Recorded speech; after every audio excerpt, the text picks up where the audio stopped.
भारत ने पाकिस्तान को बदनाम करने के लिए उड़ी हमले का इल्जाम लगाया, चौधरी निसार।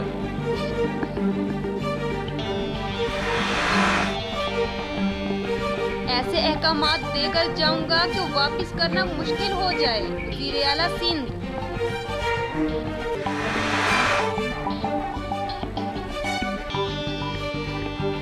भारत के 52 टुकड़े होने वाले हैं, जवेद हाशमी।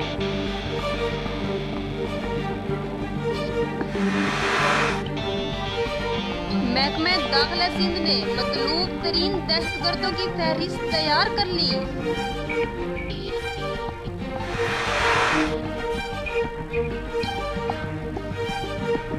भारत सैनशीन कर ले, जंग इतनी आसान बात नहीं है, खुर्शीद शाह।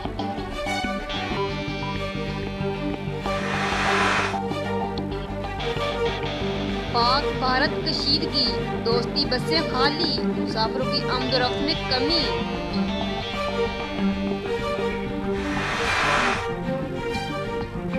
भारतीय फौज की फायरिंग से शहीद नौजवान की नमाज जनाजा अदा, जज्दे खाकी पाकिस्तानी परचम में लपेटा गया, हजारों अफराद की शिरकत।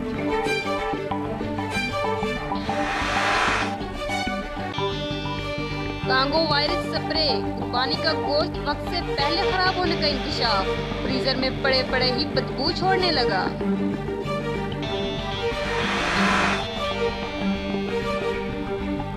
रावलपिंडी, जुनूनी शख्स की फायरिंग से सास, ससुर और साली समेत 4 अफराद जाँ बाग। कराची में वफाकी एंटी करप्शन कोर्ट ने टिड्डाप स्कैंडल के मुकदमात की समाअत बगैर कार्रवाई के 17 अक्टूबर तक मुलतवी।